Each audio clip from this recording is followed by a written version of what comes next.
Welcome to PG mathematics. बात करेंगे आज सिल्वेस्टर थ्योरम की। जो हमारी नेम से थ्योरम शायद सिंगल ही है लीनियर ट्रांसफॉर्मेशन में, बाकी बहुत सारे रिजल्ट है, इससे भी इम्पोर्टेंट रिजल्ट है हमारे पास। लेकिन बोलते हैं ना, नेम वाली कुछ स्पेशल होती है थ्योरम, तो ये वही है। नेम वाली थ्योरम्स पूछी जाती है, जैसे टेलर सीरीज है भाई, टेलर का नाम आती है, हमें इम्पोर्टेंट है, वो आ जाता है दिमाग में, वही बात है ये भी। लेकिन है भी इम्पोर्टेंट ये, सच में इम्पोर्टेंट भी है। इम्पोर्टेंस कहाँ है इसकी, वो मैं आपको बताती हूँ। इम्पोर्टेंस है इसकी, हमने लास्ट क्लास में जो क्वेश्चन करे थे, आपको याद होगा, हमें डायमेंशन पता थी वेक्टर स्पेसेस की। जो हमें वेक्टर स्पेस दिए गए थे, वेक्टर स्पेस थे हमारे लीनियर ट्रांसफॉर्मेशन जहाँ हमें डिफाइन करके दी गई थी, उनकी हमें बेसिस एंड डायमेंशन के बारे में पता था, वेक्टर स्पेसेस के। अब हमें उस ट्रांसफॉर्मेशन की रैंक और नलिटी निकालनी थी। रैंक तो हम इजीली निकाल रहे थे पिछले वाले रिजल्ट की हेल्प से, कि हम उसके बेसिस पे टी या ट्रांसफॉर्मेशन को अप्लाई कर रहे थे, एंड जो हमें आउटपुट आ रहा था उनमें से एल देख रहे थे। नॉर्मली हमारा आराम से रैंक निकल जा रही थी। तो बात करें नलिटी पे, नलिटी में हमें कंफ्यूजन हो सकता है, कोई यदि हार्ड हो, फाइनाइट डायमेंशन पे ही बात करेगी ये भी हमारी, लेकिन यदि कोई हार्ड ऐसा हो तो हम ना निकाल पाए, या जो हमने पहला वाला एग्जाम्पल करा था, नलिटी निकालने के लिए हमें क्या करना पड़ रहा था, जो सिस्टम ऑफ इक्वेशंस थी उन्हें सोल्व करना पड़ रहा था। वो तो चलो इजीली हमारी हो गई, लेकिन एग्जाम में इतना टाइम थोड़ी होगा हमारे पास कि हम रैंक निकालने के लिए भी इतनी चीजें यूज करेंगे, नलिटी के लिए भी यूज करेंगे। पूरा प्रोसेस हम दोनों के लिए ना करें तो उसके लिए, उस प्रोसेस से बचने के लिए, हमारा काम आधा करने के लिए आती है रैंक नलिटी थ्योरम या सिल्वेस्टर थ्योरम। इस थ्योरम में हम क्या करेंगे, हमें दोनों में से नलिटी या रैंक, दोनों में से यदि एक चीज का पता हो तो हम दूसरी को आराम से निकाल लेंगे। कैसे निकालेंगे वो हमारी थ्योरम ये बताएगी कि क्या किस तरह दोनों रिलेटेड हैं, दोनों रिलेटेड होने वाली हैं। तो ये स्टेटमेंट लिखते हैं। सबसे पहले लिखिए T be a linear transformation. Statement है लेट, और ये थ्योरम काफी बार पूछी जाती है। हमें रैंक नलिटी थ्योरम ये नाम तो याद रहता है, क्योंकि इसमें रैंक और नलिटी दोनों का यूज होता है, लेकिन हम इसका नाम भूल जाते हैं कि सिल्वेस्टर थ्योरम भी है।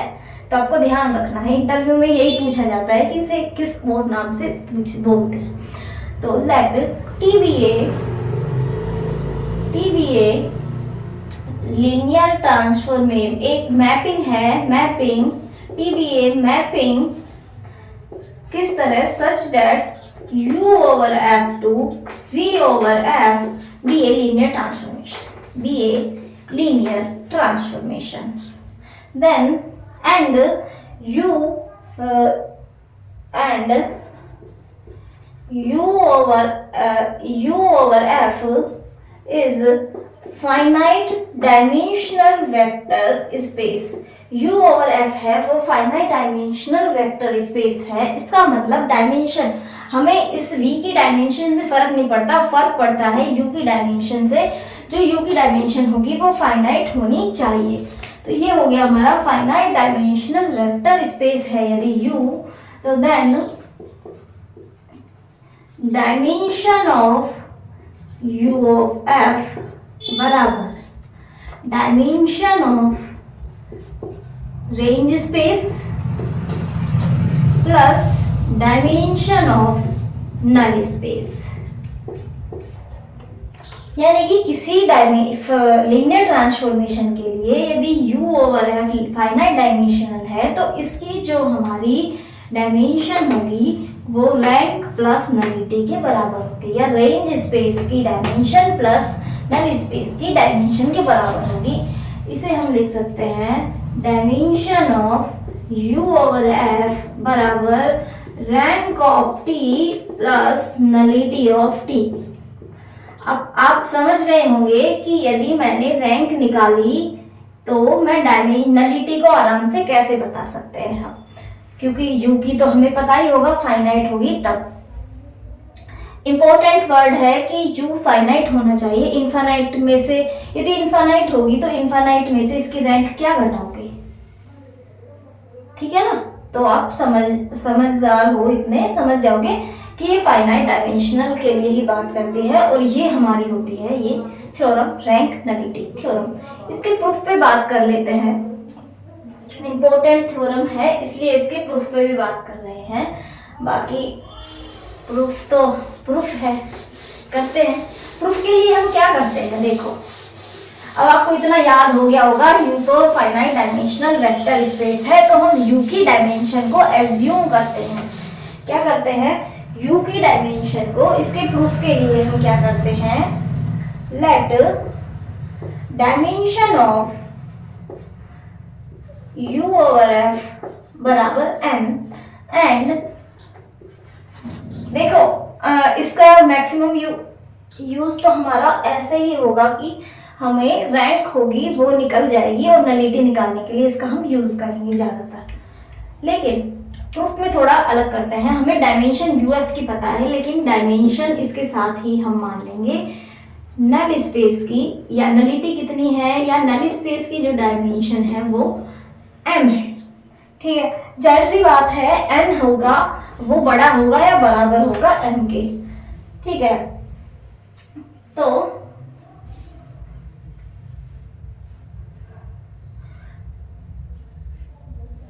मैंने माना let b dash is basis of null space. Null space का बेसिस है और बेसिस में एलिमेंट कितने हैं, m एलिमेंट है, क्योंकि नल स्पेस की डायमेंशन या ट्रांसफॉर्मेशन की जो नलिटी है वो मेरे पास m है। तो हम क्या करेंगे, बेसिस इसे b डैश मान लिया हमने और बेस इसे लिख दिया u1 u2 um। देखिए ये जो नल स्पेस होता है हम इसकी जगह रेंज स्पेस भी मानते हैं, लेकिन उसके लिए प्रोसेस अलग होता है। हमने नल स्पेस माना है, नल स्पेस जो होता है वो इसी का सब स्पेस होता है। तो ये सारे एलिमेंट्स भी हमारे इसके होंगे, एलाइन है तो ये इसमें भी जाने वाले हैं, एलाइन होंगे, तो यानी इसका बेसिस हम इसकी हेल्प से कंस्ट्रक्ट करेंगे। कैसे? B double dash is basis of u over f। अब इसकी डायमेंशन है n, तो कुछ एलिमेंट्स तो ऐसे आ गए हमारे पास um तक जिनकी डायमेंशन, जिसकी इमेज तो 0 है नल स्पेस से, लेकिन अब n माइनस m एलिमेंट्स भी तो होंगे तभी तो इसकी डायमेंशन n पूरी होगी। तो हमने कुछ एलिमेंट्स v1 v2 इस तरह से vn माइनस m एलिमेंट्स ये माने, तो ये क्या हो गया हमारा uf का हमने एक बेसिस कंस्ट्रक्ट कर दिया। दोबारा से देख लीजिए, हमने नल स्पेस के बेसिस पे हमने uf का बेसिस कंस्ट्रक्ट किया है। कैसे? ये सारे एलिमेंट्स तो थे ही, एक्स्ट्रा हमने ये वाले li elements n minus m li elements और ले आए। ये तो li है और ये वाले हम कुछ li, इनसे भी li एलिमेंट्स अलग से ले आए। ठीक है, तो हमने ये चीजें कर दी। अब हम क्लेम करेंगे, क्या क्लेम करेंगे, जो इसे b डबल डैश ना मान के b मान लेते हैं, क्योंकि हम b मानते आ रहे हैं ना बेसिस तो u ऑफ f का। तो हम क्लेम करेंगे, अब देखिए रेंज स्पेस में का बेसिस कहां से आता है, रेंज स्पेस का बेसिस आता है इन सब एलिमेंट्स की इमेज से। श्योर है, रिजल्ट से हमें पता लगा था लास्ट क्लास में कि हम रेंज स्पेस का बेसिस किस तरह ट्रीट करते हैं और वहीं से हम उसकी रैंक निकाल रहे थे। कैसे? इन सब की इमेज से हम निकालते हैं। अब देखो जब हम बेसिस लिखते हैं तो li एलिमेंट लिखते हैं सारे, इन सब ये सब हमारे नल स्पेस से आए हुए एलिमेंट्स हैं। इन सब की इमेज कैसे आने वाली है, 0 आने वाली है। इन सब की इमेज 0 आने वाली है, तो हम 0 को तो उसमें रखेंगे नहीं, तो कोई यूज ही नहीं है li का। सिर्फ इन की इमेज से हमारा रेंज स्पेस जनरेट होना चाहिए, तो हम यही क्लेम करेंगे। जब हमने यहाँ से यहाँ पे आए हैं तो हम क्यों आए हैं, क्योंकि आए हैं तो इसका मतलब ये वाले हमें क्लेम करना है कि ये जो एलिमेंट्स हैं ये रेंज स्पेस, इनकी इमेज रेंज स्पेस को जनरेट कर देगा। तो हमें यही क्लेम करना है कि हम बी डबल डैश को लेट करते हैं टी ओवर, यानी इस बी के एलिमेंट्स की जो इमेज है वो हमारे रेंज स्पेस को जनरेट कर दे। टी ऑफ v2 इस तरह से T of v n minus m, ये जो एलिमेंट्स हैं ये हमारा जनरेट कर दे किसको, रेंज स्पेस को। हमें यही क्लेम करना है। अब ये जनरेट तो कर दे मान लो, लेकिन यही बेसिस है, बेसिस भी है या जनरेट कर दे, इज बेसिस ऑफ RT। देखो जनरेट तो कर दे, लेकिन इसके बेसिस हमें मान लिया जनरेट तो ये कर देगा क्योंकि इसके एलिमेंट्स हैं, तो इन सब के हमें इसकी इमेज पिछले वाले रिजल्ट से हमें पता लगा इन सब की इमेज ही हमारे रेंज स्पेस को जनरेट करने वाली है। ठीक है, इन सब की 0 है तो हमने लिखा नहीं और इन सब की इमेज लिख दी। अब हमें प्रूफ क्या करना है रैंक नलिटी थ्योरम में। देखो जो n है ये बराबर होगा m प्लस इसके बराबर लाने के लिए हमें n माइनस m, यानी कि ये तो हमारी हो गई नलिटी, ये u की डायमेंशन। अब हमें जो रैंक है, rank n minus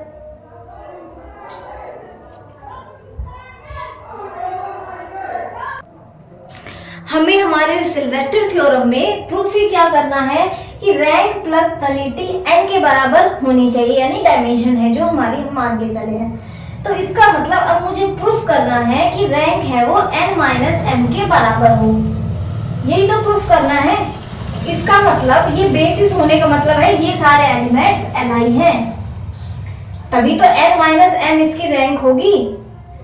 range space की या T की हम रैंक को n माइनस m कब कहेंगे, क्योंकि ये जब ये सारे एलिमेंट्स Li होंगे, ये सारे एलिमेंट्स को हम बेसिस बता देंगे। ये हमें क्लेम करना है। अब ये प्रूफ करने के लिए जनरेट तो ये कर देगा, देखिए इसकी जो इन सबको Li दिखाएंगे, इसकी जो हमारी रैंक है या हम कह सकते डायमेंशन है वो n माइनस m को हमें दिखानी है, तभी हमारा ये रिजल्ट प्रूफ होगा। तो अब ये हमें क्लेम करना है। यहाँ तक की बात आपको समझ आ जानी चाहिए।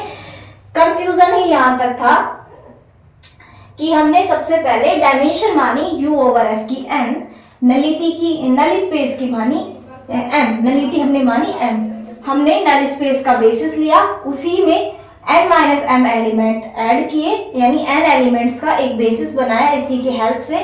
अब हमें पता है रेंज स्पेस B के जो एलिमेंट्स हैं इनसे जनरेट हो जाता है, तो इसका तो कोई रोल नहीं बचा क्योंकि सभी की इमेज है वो 0 आने वाली है, इनकी इमेज आएगी। अब यदि मुझे Sylvester theorem finite dimensional vector space के लिए प्रूफ करनी है तो मुझे ये दिखाना होगा जो ये एलिमेंट्स है वो n माइनस m है, साथ के साथ n minus m elements Li हैं, तभी हमारी रैंक होगी वो n माइनस m होगी। यानी ये एक बेसिस कब होगा, जब ये Li होंगे। इसका मतलब इसे हमें रेंज स्पेस का बेसिस प्रूफ करना है। तो यहाँ तक की बात आपको समझ में आ जानी चाहिए।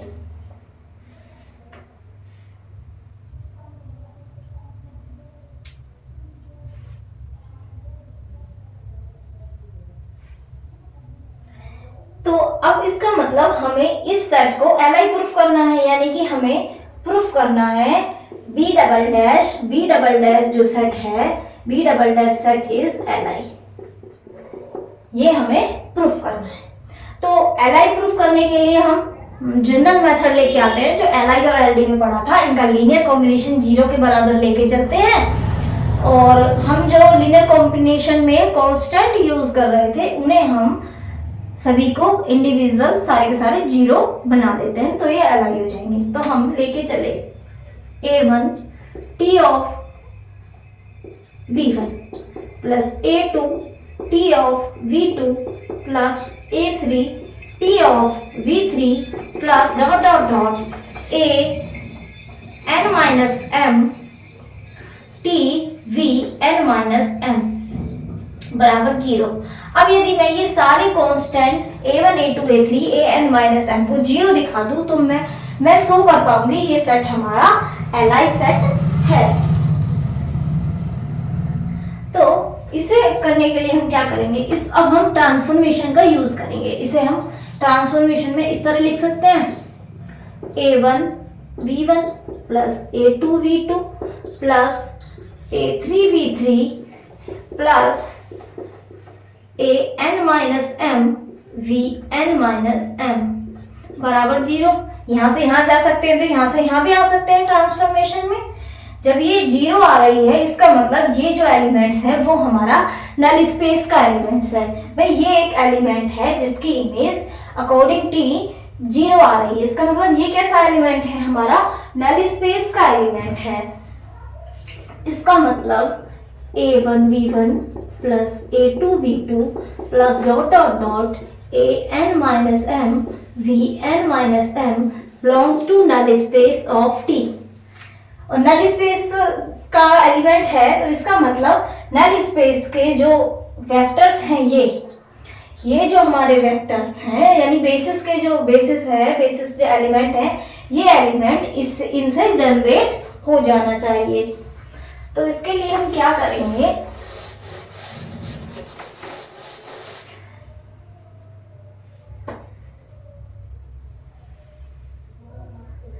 इसका मतलब ये इससे जनरेट होने चाहिए। तो a1 v1 plus a2 v2 plus dot dot dot plus an minus m vn minus m, ये एलिमेंट इनके लीनियर कॉम्बिनेशन में लिखा जाना चाहिए। तो इसके लिए हमने माना b1 u1 plus b2 u2 plus dot dot dot b m elements हैं m u m।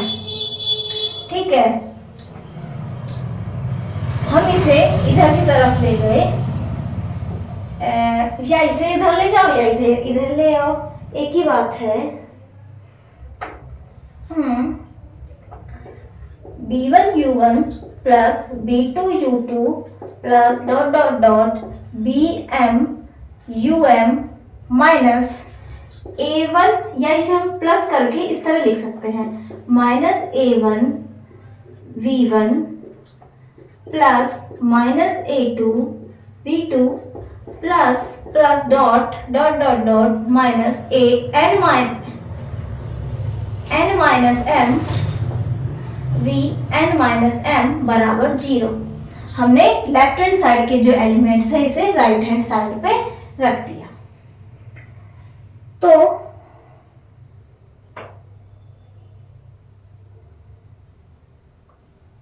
ये सारे एलिमेंट्स कहाँ के हैं बताओ, ये सारे एलिमेंट्स हैं हमारे बेसिस के बी के। ठीक है, ये हमने यहाँ पे देखा है। भाई बी जो नल स्पेस का बेसिस था, ये नल स्पेस में था एलिमेंट, तो इसके लीनियर कॉम्बिनेशन में लिख दिया, एक साइड कर दिया। ये सारे जो u1 u2 um v1 v2 vn ये सारे एलिमेंट्स हैं हमारे बेसिस के बी के। ये सारे कैसे हैं, जब बेसिस के एलिमेंट्स हैं तो हमारे कैसे हैं, Li।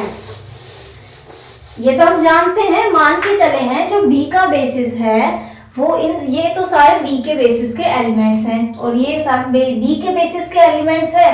चूंकि जो बी सेट है वो कैसा है, Li है, बेसिस है, तो इसका मतलब जब वो Li है तो ये सारे एलिमेंट्स, ये सारे जो कोफिशिएंट है ये सब 0 होंगे, यानी b1 बराबर b2 बराबर bm बराबर माइनस a1 बराबर माइनस a2 बराबर माइनस an माइनस m बराबर 0। ये एलिमेंट 0, इसका मतलब हमारा a1 बराबर a2 बराबर an माइनस m बराबर सारे के सारे 0 आ गए। अब ये जब सारे, ये तो हमें दिखाना था कि ये इनका जो लीनियर कॉम्बिनेशन हमने बनाया था, ये सारे जो कोफिशिएंट हैं ये 0 आ जाएंगे तो हम बता पाएंगे b डबल डैश कैसा है, Li सेट है। तो यहाँ से हमारा आ गया b डबल डैश है वो Li सेट है, इज Li। ये हमारा प्रूफ हो गया, Li सेट है। b डबल डैश में एलिमेंट्स कितने थे, n minus m। b double dash में n माइनस m थे, और b डबल डैश को हम क्या मान रहे थे, बेसिस किसका, रेंज स्पेस का। इसका मतलब जो हमारी डायमेंशन है रेंज स्पेस की वो कितनी आ गई, n-m, यानी कि रैंक आ गई हमारी n-m। तो ये हो गई हमारी सिल्वेस्टर थ्योरम। लेकिन ध्यान रहे कि ये थ्योरम हमारी यूज किसके लिए करेंगे, ओनली किसके लिए, फाइनाइट डायमेंशनल के लिए, इनफाइनाइट के लिए नहीं होगी यूज। तो ये हमारा प्रूफ था। प्रूफ में थोड़ा कॉम्प्लिकेटेड प्रूफ है, पर चीजें इससे समझने में थोड़ा जोर लगेगा ना दिमाग पे, तो क्वेश्चन फिर आसानी से होंगे। किस तरह हमने नल स्पेस का माना, फिर वहां से हमने वेक्टर स्पेस का बनाया, फिर उन एलिमेंट्स को हमने किस तरह LI LD प्रूफ करने के लिए कितना यूज किया, कहाँ कहाँ कैसे यूज किया बेसिस का, कि कौन से एलिमेंट्स LI हैं, ये नल स्पेस में एलिमेंट जा रहा है तो नल स्पेस का जो है हमारे बेसिस का एलिमेंट उनसे जनरेट होगा। सारी चीजें हमने यूज की। तो ये सारी चीजें छोटी छोटी जो चीजें हैं प्रूफ में यूज की, ये सारी चीजें तो हमें क्वेश्चंस में भी अप्लाई करनी पड़ती है। तो वही चीजें हैं, इसलिए प्रूफ मैंने बताया है। इसके साथ आगे हम कुछ रिजल्ट्स पढ़ेंगे। रिजल्ट होंगे हमारे सिंगुलर और नॉन सिंगुलर पे। रिजल्ट होंगे singular and non singular linear transformation पे। तो मैं सोच रही हूँ नॉन सिंगुलर एंड सिंगुलर की आपको डेफिनेशन बता देती हूँ। तो वो डेफिनेशन आप लिख लीजिए। रिजल्ट्स हम इम्पोर्टेंट रिजल्ट है जहाँ से क्वेश्चन बनते हैं, तो वो सारे रिजल्ट हम नेक्स्ट क्लास में पढ़ेंगे। लेकिन आप फिलहाल के लिए ये सारा एक बार देख लीजिए, इनकी डेफिनेशन देख लीजिए, सिंगुलर और नॉन सिंगुलर। आपने सिंगुलर नॉन सिंगुलर मैट्रिक्स तो पढ़ा है। सिंगुलर मैट्रिक्स जिसका डिटरमिनेंट 0 होता है, नॉन सिंगुलर मैट्रिक्स जिसका डिटरमिनेंट 0 नहीं होता है। तो इसमें बात करते हैं लीनियर ट्रांसफॉर्मेशन।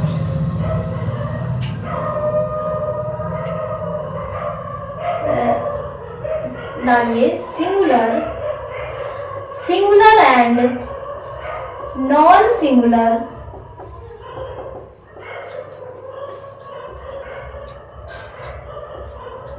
Linear transformation.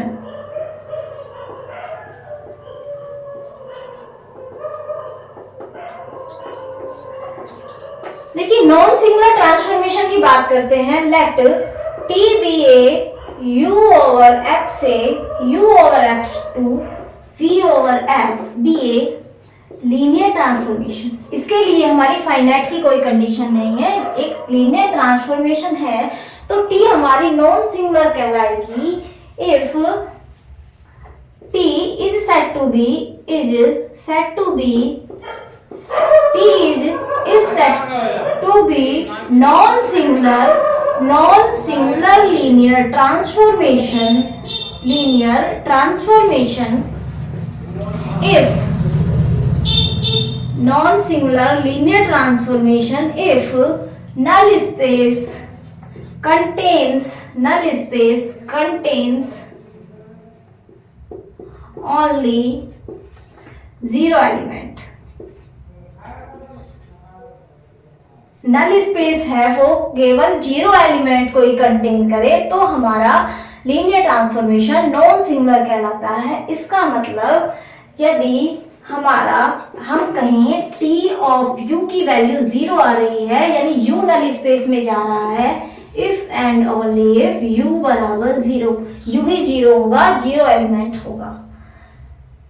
यदि U 0 तो T of U 0, T of U 0 तो U 0, तो होगी नॉन सिंगुलर। यदि if there exists non-zero U such that T of U बराबर 0, then it is called या T is called singular linear transformation।